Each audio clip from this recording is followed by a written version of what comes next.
말씀을 시작하면서 우리가 한 가지 질문을 먼저 던져보고자 합니다. 나는 무엇으로 하나님 앞에 설 자격이 있는가?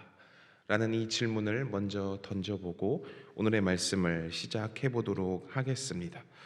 우리는 이 사회를 살아가면서, 이 세상을 살아가면서 너무나도 나의 공로를 인정받고자 하는 그런 모습으로 살아가고 있습니다. 열심히 일한 만큼 대가를 받고, 그리고 노력한 만큼 결과를 얻는 것이 세상의 이치이기 때문이죠. 이런 세상의 원리가 그런데 우리 신앙의 모습 속에서도 계속 스며들어가고 있다는 것입니다. 내가 이만큼 봉사했으니, 내가 이만큼 11조를 드렸으니, 특히 내가 새벽 기도를 빠지지 않았으니 하나님께서 나를 더 사랑하시고 그리고 복 주실 것이라는 이런 은연중의 기대, 즉 행위에 기반한 자기 의를 쌓는 그런 신앙의 모습을 우리가 갖고 있다는 것입니다.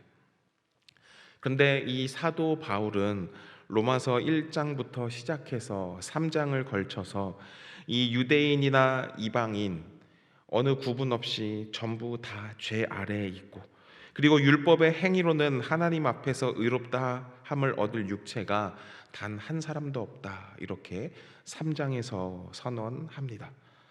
율법은 죄를 깨닫게 할 뿐이지 우리를 구원할 능력이 없는 것이죠.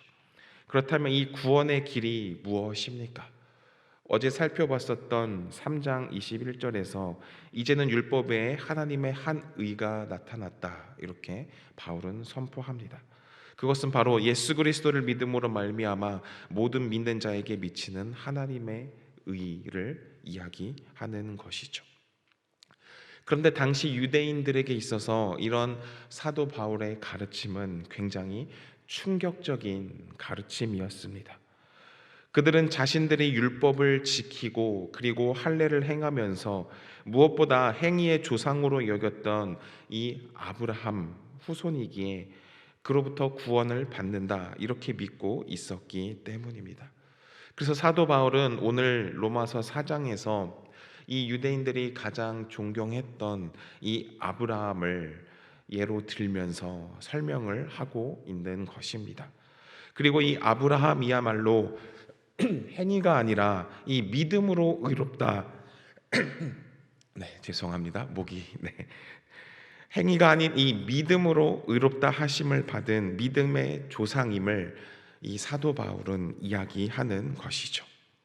그렇기 때문에 오늘 이 말씀을 통해서 아브라함이 어떠한 모습으로 더욱더 믿음으로 나아가서 믿음의 조상임을 불리게 되었는지 더욱더 오늘 말씀을 살펴보고자 합니다.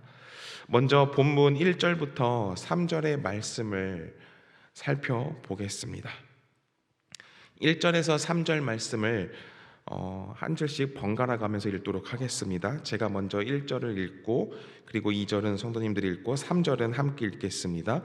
그런즉 육신으로 우리 조상인 아브라함이 무엇을 얻었다 하리요?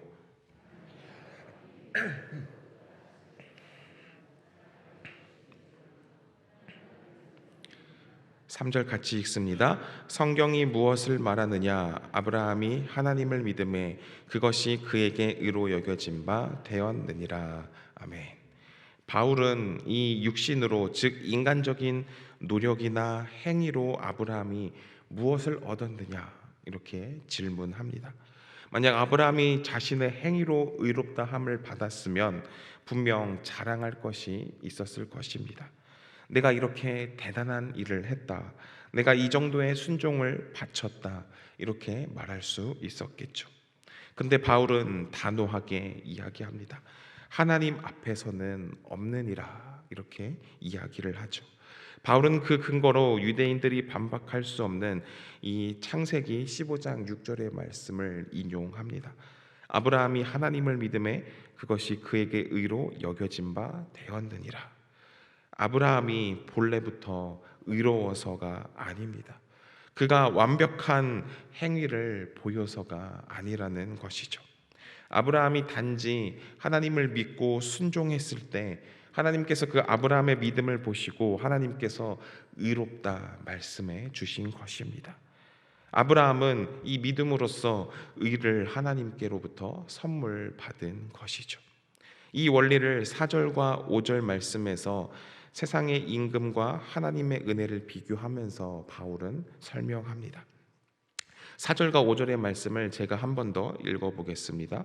일하는 자에게는 그 삭시 은혜로 여겨지지 아니하고 보수로 여겨지거니와 이를 아니할지라도 경건하지 아니한 자를 의롭다 하시는 이를 믿는 자에게는 그 믿음을 의로 여기시나니.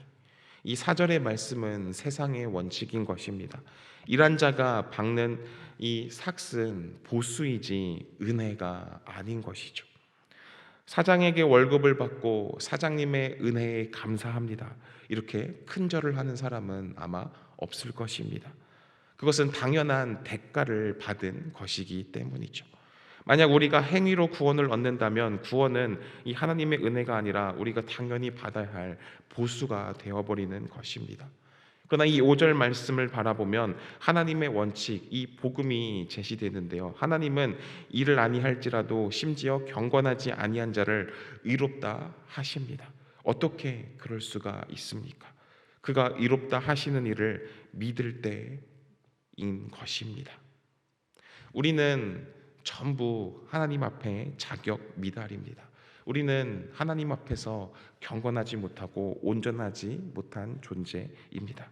그러나 우리 스스로 무력함을 인정하고 경건하지 않은 자를 의롭다 하시는 이 하나님을 믿을 때에 하나님은 그 믿음을 우리의 의로 간주해 주신다는 것입니다. 성도 여러분들, 이것이 우리가 받은 구원의 은혜인 것입니다.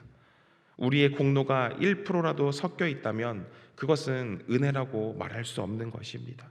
구원은 100% 하나님으로부터 오는 선물인 것이죠.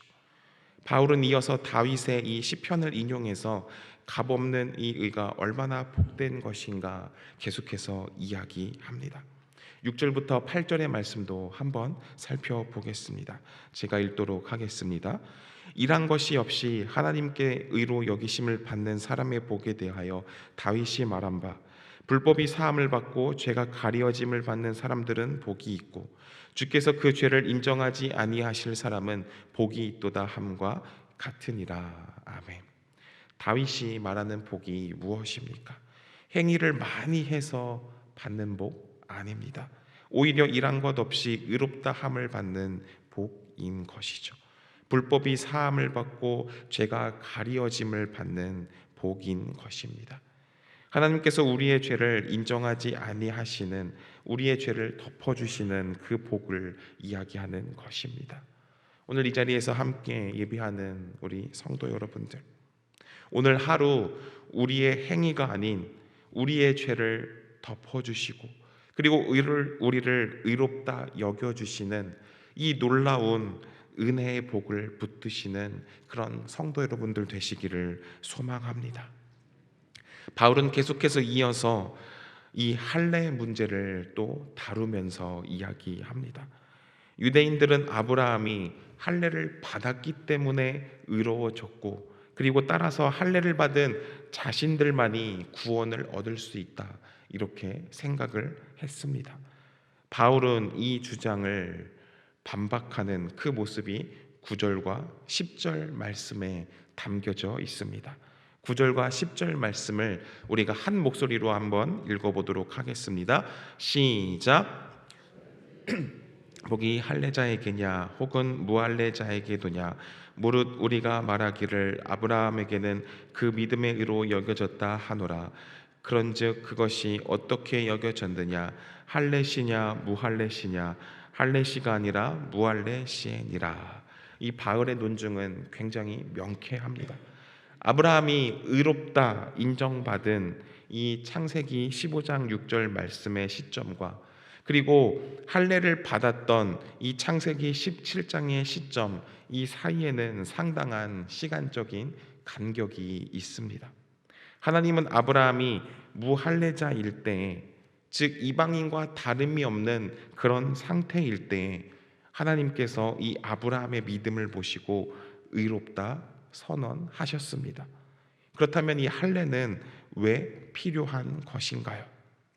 할례는 이 구원의 조건이나 수단이 아닙니다. 그것은 무할례 시의 믿음으로 된 의를 인친 것, 즉 이미 받은 구원을 확증하는 표요인이다. 이렇게 사도 바울은 오늘 이야기를 합니다.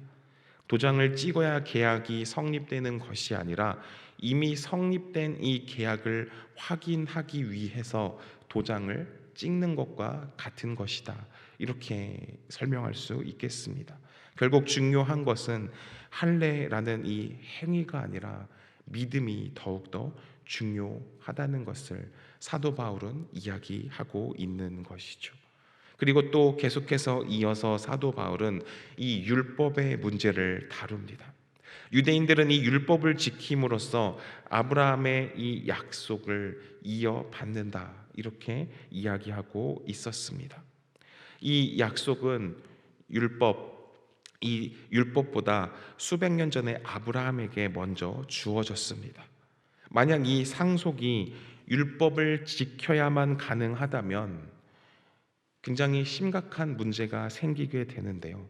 첫 번째는 이 믿음이 헛것이 되는 것입니다. 율법을 지킬 수 있다면 믿음이 무슨 필요가 있겠습니까? 그리고 두 번째로 이 약속이 파기가 되게 되는데요. 왜냐하면 아무도 이 율법을 온전히 지킬 수 없기 때문입니다.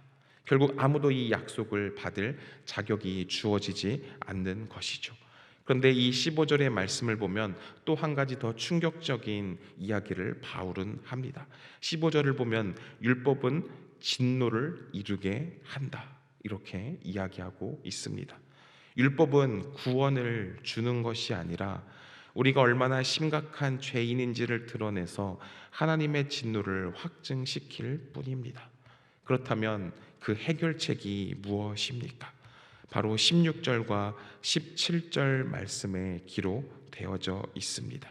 16절, 17절 말씀 제가 빠르게 읽도록 하겠습니다. 그러므로 상속자가 되는 그것이 은혜에게 속하기 위하여 믿음으로 되나니 이는 그 약속을 그 모든 후손에게 굳게 하려 하심이라. 할례자에게뿐만 아니라 아브라함의 믿음에 속한 자에게도 그러하니 아브라함은 우리 모든 사람의 조상이라. 기록된 바 내가 너를 많은 민족의 조상으로 세웠다 하심과 같으니. 이렇게 17절 상반절까지 보도록 하겠습니다. 구원의 약속은 율법이 아닌 은혜에 속해야 하는 것입니다. 왜냐하면 은혜여야만 이 믿음으로 받을 수 있기 때문입니다. 은혜여야만 유대인뿐만 아니라 이방인을 포함한 그 모든 후손들에게도 그 약속이 보장될 수 있는 것입니다. 그렇다면 오늘 우리의 신앙을 점검해 볼 필요가 있을 것 같습니다. 나의 구원의 근거가 혹시 직분, 헌신 같은 이런 할례에 있지는 않는가? 혹은 주일 성수 11조 이런 율법 조항을 지키는 것에 너무 치우쳐 있지는 않는가? 그것들은 구원의 근거가 아니라 구원받은 자의 표요인인 것입니다. 우리의 구원은 오직 은혜로, 오직 믿음으로 말미암는다는 것을 우리는 반드시 기억해야 하는 것입니다. 그리고 계속해서 이 바울은 굉장히 중요한 부분을 이 로마서 4장에서 이야기하는데요. 17절의 말씀을 보면 이렇게 기록합니다. 그가 믿은 바 하나님은 죽은 자를 살리시며 없는 것을 있는 것으로 부르시는 이시니라. 17절 하반절 부분에 이렇게 바울은 이야기합니다. 아브라함의 믿음은 하나님께 대한 믿음이었습니다. 그가 믿은 하나님은 어떤 분이십니까? 먼저 죽은 자를 살리시는 분, 생명의 창조주인 것입니다. 다음으로 없는 것을 있는 것으로 부르시는 분. 이것은 절대적인 절망 속에서 절대적인 희망을 창조하시는 하나님의 주권적인 능력인 것입니다. 아브라함은 바로 이 하나님을 언제 믿었습니까? 18절과 19절의 말씀을 보면 이렇게 기록합니다. 그리고 19절의 말씀을 특히 보면 그가 백세나 되어 자기 몸이 죽은 것 같고 사라의 태가 죽은 것 같음을 알고도 믿음이 약하여지지 아니하고, 그의 믿음은 바랄 수 없는 중에 바라는 믿음이었던 것이었습니다. 상황이 절망적이었습니다. 그의 나이는 100세였습니다. 그래서 19절에 자기 몸이 죽은 것 같음이다라고 고백합니다. 또한 사라의 태가 죽은 것 같았다 고백합니다. 여기서 이 위대한 점이 나오게 되죠. 아브라함은 이 현실을 외면하거나 긍정적인 사고방식으로 스스로 속이지 않았습니다. 그는 자신의 죽음과 아내의 죽음이라는 절망적인 현실을 알고 있음에도 믿음이 약해지지 아니하였다라는 것입니다. 어떻게 그럴 수 있었습니까? 20절 말씀을 보면 믿음이 없어 하나님의 약속을 의심하지 않고 믿음으로 견고하여져서 하나님께 영광을 돌리며, 21절 약속하신 그것을 또한 능히 이루실 줄을 확신하였으니, 이 아브라함의 시선이 그저 죽은 것 같은 그 현실에 고정되어 있는 것이 아니라 죽은 자를 살리시는 하나님의 약속에 맞춰져 있었기 때문입니다. 그는 지금의 이 상황을 보고 의심하는 것이 아니라 하나님의 약속을 붙들고 오히려 견고해졌던 것입니다. 아브라함은 자신의 능력을 보고 절망한 것이 아니라 약속하신 하나님의 그 모습을 바라보고 하나님의 이 전능하심을 확신했던 것입니다. 이것이 바로 아브라함의 믿음인 것이죠. 믿음은 내 안의 가능성을 믿는 것이 아닙니다. 믿음은 불가능한 현실 속에서 전능하신 하나님과 그리고 하나님의 약속을 신뢰하는 것입니다. 하나님은 바로 이 믿음을 보시고 아브라함을 의롭다 말씀하십니다. 이제 바울은 이 아브라함의 이야기가 2000년 전 옛날의 이야기가 아니라 바로 우리를 위한 이야기다라고 선포하면서 이 로마서 4장을 마무리합니다. 23절 24절의 말씀을 보면 그에게 의로 여겨졌다 기록된 것은 아브라함만을 위한 것이 아니요 의로 여기심을 받은 우리도 위함이니 곧 예수 우리 주를 죽은 자 가운데서 살리신 이를 믿는 자니라. 아멘. 아브라함의 이 이야기는 바로 우리를 위한 것입니다. 아브라함이 죽은 자를 살리시는 이 하나님을 믿음으로써 의롭다 함을 얻었듯이 우리 또한 예수 우리 주를 죽은 자 가운데서 살리신 그 하나님을 믿음으로 의롭다 함을 얻을 수 있는 것입니다. 아브라함은 자신이 죽은 몸에서 다시 하나님께서 살리실 것이라는 그 굳건한 믿음이 있었습니다. 이 아브라함의 믿음을 바라보고 우리 또한 그 아브라함의 믿음을 닮아가는 성도님들 되시기를 소망합니다. 이 로마서 4장의 말씀을 통해서 우리는 이 구원의 위대한 이 원리를 다시 한번 살펴보았습니다. 우리의 구원은 행위나 공로로 얻는 삭시 아닙니다. 그것은 경건하지 아니한 자를 값없이 부르는 하나님의 은혜요 선물입니다. 우리의 구원은 할례나 이 율법 같은 인간적인 조건으로 보장되는 것이 아닙니다. 죽은 자를 살리시는 하나님의 약속으로 보장됩니다. 오늘 하루를 시작하면서 이제 세상으로 나아갈 때 다시 여러 가지 이 행위의 저울 앞에 서게 될지 모릅니다. 내가 이 정도는 해야지 하는 자기의가 내 마음속에 생길지도 모릅니다. 하지만 그럴 때마다 오늘 말씀을 기억하시기를 바랍니다. 나의 의는 나의 행위에 있지 않고 십자가에서 죽으시고 부활하신 예수 그리스도께 있습니다. 나는 일한 것 없이 의롭다함을 받는 복된 자입니다. 이 흔들리지 않는 믿음 위에 굳게 서서 어떤 상황 속에서도 하나님을 더욱더 신뢰하며 그리고 하나님의 말씀으로 승리하는 오늘 하루가 되시기를 소망합니다. 기도하겠습니다. 사랑과 은혜가 풍성하신 하나님 아버지, 이 이른 새벽에 세상의 소란함보다 먼저 주님의 말씀을 사모해서 이 자리에 나아오게 하시니 감사드립니다.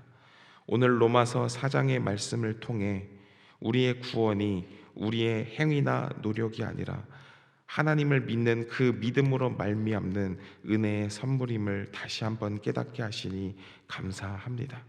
우리는 연약하여서 자꾸만 내세울 공로를 찾고 율법의 행위로 스스로 의로워지려 하는 어리석음을 범할 때가 많습니다. 아브라함이 할례나 율법이 있기 전에 오직 믿음으로 의롭다 하심을 받았던 것처럼 우리 또한 경건하지 못할 때, 그럼에도 불구하고 우리를 의롭다 하시는 주님을 더욱 믿는 그 믿음 하나로 나아가는 주의 백성들 되게 하여 주시옵소서. 우리의 죄를 위하여 내주심이 되고 우리를 의롭다 하시기 위하여 다시 살아나신 예수 그리스도, 그 십자가와 부활의 복음을 굳게 붙들고 살아가게 하여 주시옵소서. 그리하여서 날마다 하나님의 자녀로, 하나님께 의롭다 인정받은 자녀로 이 세상을 당당하게, 담대하게, 또 감사함으로 살아가는 주님의 백성들 되게 하여 주시옵소서. 감사드리며 예수 그리스도 이름으로 기도합니다. 아멘.